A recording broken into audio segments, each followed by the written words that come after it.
Hello, everyone. My name is Jennifer Ramirez, and I'm the founder and executive director of the nonprofit organization And Rise.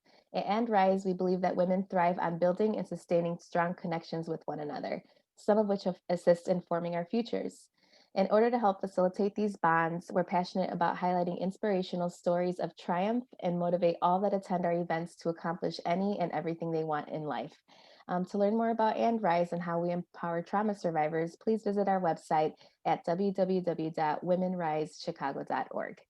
I am so very excited to introduce you to life coach Radojka Barycki.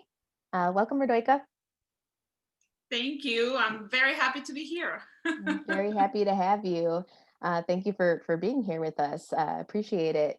And I would love for you to tell our audience about you and about your story. Yes. So I am originally from Venezuela. So you'll notice I have an accent because my first language is actually Spanish. So I was born and raised in Venezuela. And at early age, my parents divorced when I was 4 years old. And I maintained a relationship with my father until I was 7 years old, more or less, where when he divorced, he remarried and moved to a different city. And for a reason that is still to this day unknown to me, my stepmom didn't want him to have a relationship with me. And so he leaned more toward his new family. So he basically walked out of my life when I was 7. And then shortly after that, when I was 12, my mom died suddenly. It wasn't expected. She did have a heart condition, but she suffered a vascular accident and then a heart attack, and then she died. And so from the age of 12 until I was ready to go and adventure the world, I was raised by my aunts and uncles and my grandmom. I lived with my grandmom pretty much full time since the day I was born, because my parents work, and she was the sitter basically. Right. For me. And Right. so the transition was not difficult because my mom was already living there before she died. When she divorced, she moved back in with my grandmom. So I was around my grandmom and my aunts and uncles all the time.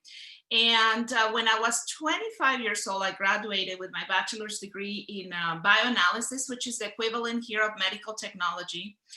I decided that the hospital environment wasn't really my calling.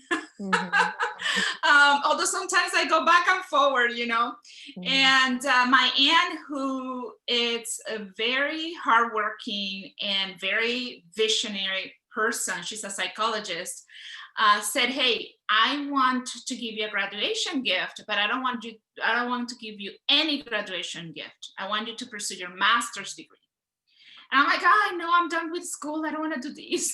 Kind of Yeah, like I was I don't blame 25, you. like I'm done. Yeah. And so she's like, "No, no, no, no, you're doing this." So I applied for a grant. The grant was provided, and I came after all the paperwork that I needed to do to Cal Poly San Luis Obispo in California. And before that, I came actually to the United States and lived 1 year in Tennessee, Knoxville, Tennessee, out of all places, to learn English. Right. And so that was an adventure on its own. I was a 25-year-old for the first time traveling on my own to a foreign country. I remember actually eating the first night at Taco Bell, and I ate for free because I couldn't understand a word of the people was telling me. So I guess the guy that was like on the back, like cleaning up, it was late night, he kind of had like felt sorry for me, and he's like, "I'll pay for your food, don't worry about it." I'll get it. And then so I came to California, and then I met my then husband, now ex-husband, and we got married, and shortly after that we had a separation because I had to go back to Venezuela for 2 years. And when I left, I found out I was pregnant with my first child. And so my first child was born in Venezuela, actually, and came back to the United States when he was 13 months old. We reunited, And I was married for 10 years before he decided that, I got pregnant with twins. The twins were born, and he left home when the twins were 4 weeks old. He wanted to look into other options. And so a year later, we were getting divorced. So the twins were 1 year old, and my oldest was 9 years old when we got divorced. And I'm going to tell you, I have, for what I have told you, I have gone through different patches in my life, but I never grieved so much until I got divorced. Yeah. And it sounds weird, honestly, because how can you not grieve your parents' death? And I grieved their death. My dad actually died before I came for the first time to the United States. He was only 55 years old. He died also from a heart attack, suddenly, unexpected. But when you identify yourself with your marriage, that was my issue. I was identified with my marriage. To me, my marriage was my world. It was it was my goal. Like since I was a little girl, I just wanted to be a wife and a mom, right? And so when that happened, when I had that fall, it was really hard on me. I was going through the separation, of course, I was going through postpartum depression. It was to the point that I went to the, I can say now with a smile, but then I couldn't, and I couldn't see myself like surviving, honestly speaking. I went to the first checkup for my OBGYN, and he looked at me and he said, "What's going on?" Like, that's how sad I was, that without saying a word, people will notice my sadness. And when I told him what was going on, he prescribed, antidepressants. So I went into an antidepressant. I had to stop breastfeeding the babies. So it was a hard time. And if I knew then what I know now, and what I would have listened to what everybody around me that loved me so much was telling me, I wouldn't have suffered for 2 years. I grieved my marriage for 2 years. And then in 2012, my father-in-law, who was my mentor and somebody that I looked after very closely, got diagnosed with pancreatic cancer. And it was stage 4 pancreatic cancer, which that cancer basically it's death sentence. And he only had 3 months to live, but he was resilient. He lasted actually a year. And in November 2012, he passed away. And I think that to me was a wake-up call. It was a wake-up call saying, you cannot continue living your life the way it is. Like, you need to move on. And so I remember waking up on January 1st, 2013, like setting my feet on the ground and saying, I am going to be happy no matter what. And from that point on, I realized that was my mission. My mission was to be happy. So one thing that happened to me, or happens to me very quite often, is that people approach me, like women approach me with a lot of their aches when it comes to relationships. I have, people that I have met at games on my kids, when they play soccer, when they used to be in the teams, they will approach me and then just confess their heartaches to me. And it comes so naturally. And I always have shied that part away. It's like, oh, I'm just a good friend. But then I have had so many people that have told me, like, no, you are really a natural healer. Like, that is your calling. And I'm like, I don't feel it. Like, but you go through periods of time. So I have been divorced now for 10 years. And I can tell you that after I made the decision of being happy no matter what, and forgiving my ex-husband and the other person that got involved in our marriage or situation, my life changed completely. My relationship today with my ex-husband is we are brother and sisters. We're really good friends. we co-parent our kids to just like, it is incredible. He remarried and his wife is an excellent person to my kids, which I'm very thankful for. Is the only thing that you can ask if you're a divorced parent or a separated parent or a single mom, that other person finds someone that loves your kids as much as you do. Right. And I'm thankful for that. So we hold a good relationship with her. They have a little girl that calls me aunt, and I love her to death. She's my little niece. You know, it's not a blood relation, but it is a love relation. So we help each other a lot. We make decisions together about the kids, and the good thing is that we always saw, when it came to the kids and parenting, eye to eye. So what it started for 2 years to be rocky, I'm not gonna tell you that we were always friends. The first 2 years were very rocky. There was a lot of heartache. There was a lot of insults. There was a lot of everything. We have overcome through healing. You know, and it takes a while. These are things that are not just going to happen. Oh, I'm just going to forgive and it's just going to happen. Right. It takes two to tango. So he has healed in his part. I have healed on my part. And I think his new wife has been a lot of that healing process for himself, and a more trusting factor for me on my side. Right. And so I decided now this year to become a life coach. And so that's what I'm heading to. I'm currently not doing that full time, but I do want to help other women. So I decided to become an emotion code and body code practitioner. That's my goal at this point. I did for a while work at church on a voluntary basis and did what is called a lay counseling. So when you become a lay counselor, you're just a volunteer through the church. You work with psychologists that have the license and who train you to actually help people on any, you know, issues that they may have.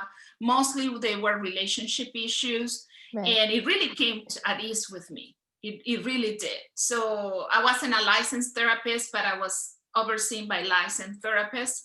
So I really liked that experience. So I want to continue on that road. Very awesome. I love it. Thank you for, for sharing that. I know a lot of women that have gone through very messy divorces that can resonate with your story. Luckily, you have a really good outcome. A lot of the times that's not the case, unfortunately, yes. So I guess what would be your advice to women, that are, I know you mentioned that your first 2 years after divorce were really rocky. What do you think changed and made your relationship better for both of you guys? Well, for me, the first step was to let it go. You have to let go that relationship. It's not meant to be. And once you let go, you need to be open to receive what is for you. That may present itself into another relationship, or it may present into a way of freedom for you to walk a path where you're gonna get another relationship.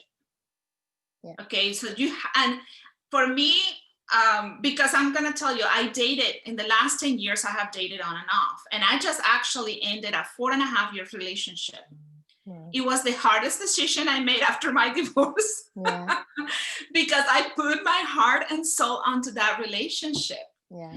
But the fact is that we need to, at some point, look at the situation and say, is this the right relationship with me? And I am going to tell you, the guy is an excellent guy. He has a good heart. He's hardworking, and everything seems so perfect that, you sometimes go like, but why is not working?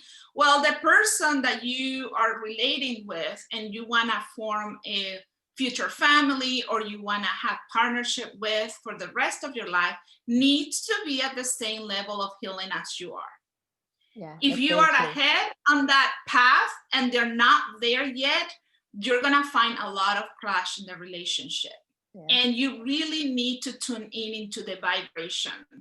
Because if they're vibrating in a lower level and you're vibrating on a positive, more, a high vibration, you're going to find clash in the relationship. And that's what was happening to me. Again, he's a great person, but he's not vibrating at the same level I am. So there was a lot of issues in his side of the family that was draining me energetically.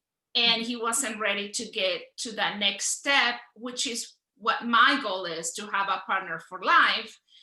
And I just said, I'm not going to wait for the rest of my life for someone that is not vibrating at the same path that I'm vibrating. So I had to end up the relationship. We're good friends. We still text here and there.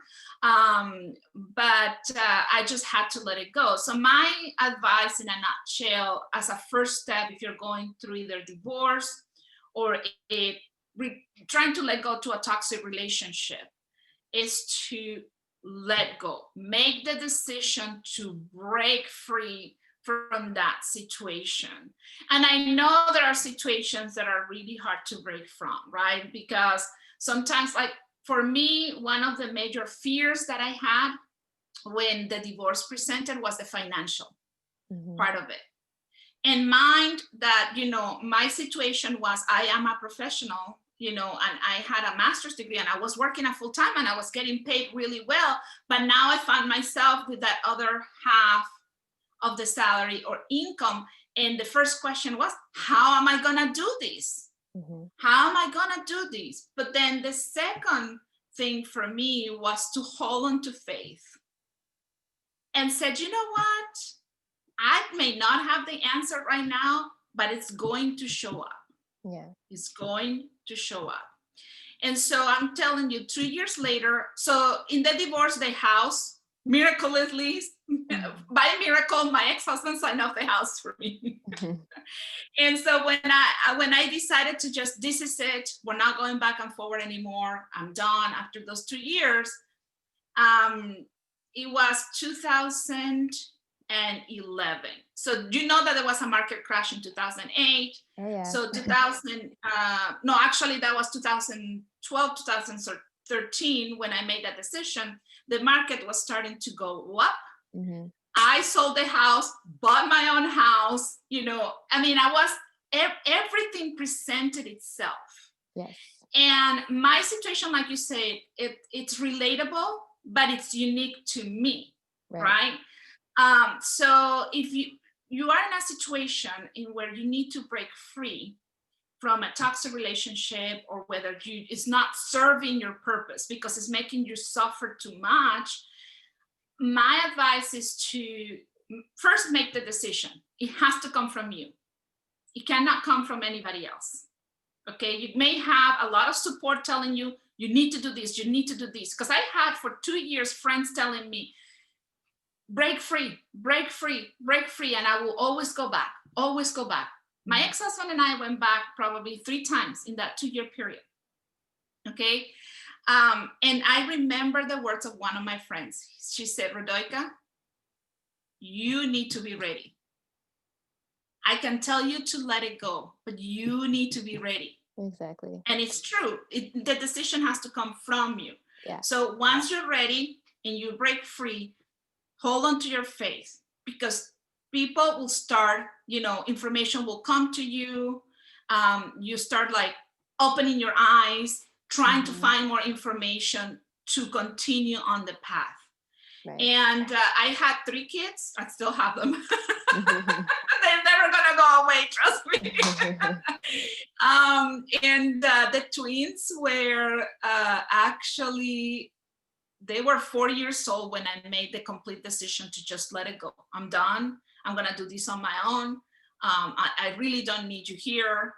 And the situation was too toxic. And so they were small still, and Nathan was 12 actually when we moved into our new house. So it's doable. It's just might take for some people more time than other people. Right. It's just making that decision to just let it go. And I know there are situations sometimes where people get involved on with partners that have addiction problems, might be a little bit more difficult for them, right? They might be in a situation of domestic violence. Right. They might be in a situation of alcohol or drugs.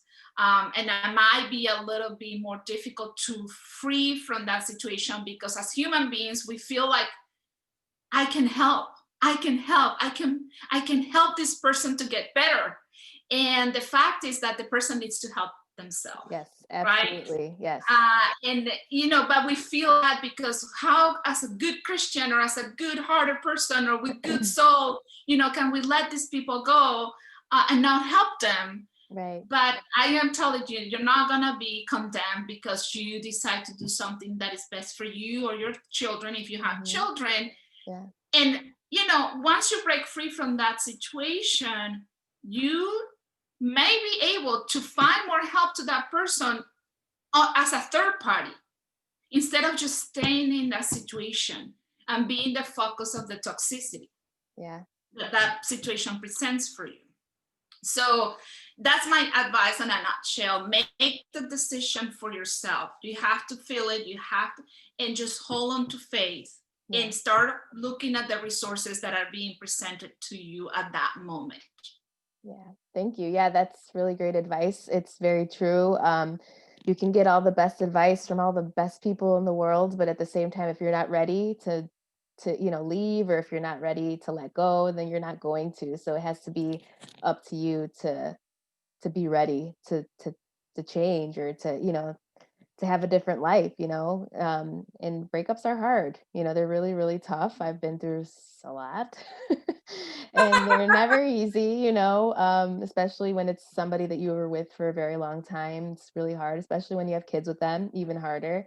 I know it was really, really hard for me to kind of, so after, for my daughter, me and her dad broke up, but we're back and forth a lot. But once I was just done, it's because I was tired of him treating me badly and, being with other women and stuff. And then I was just like, I'm not dealing with this anymore. And it was hard for me.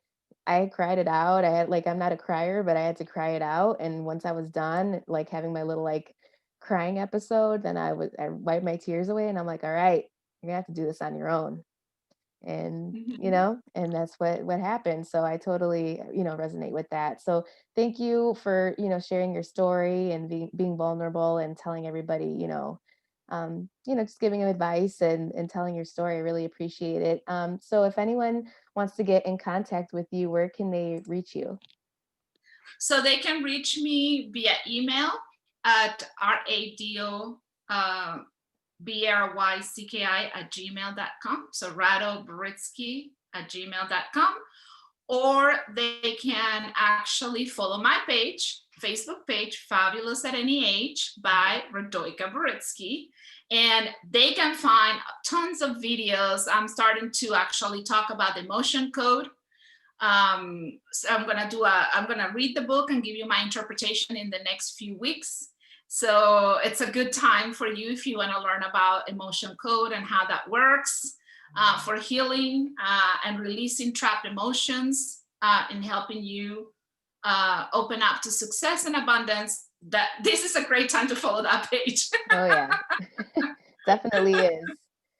All right. Well, thank you so much again for being here. And if you guys all, I'm dropping all her links and her contact info in the description below. So check that out. And thank you again for being with us. And thank you guys for watching, and have a great day.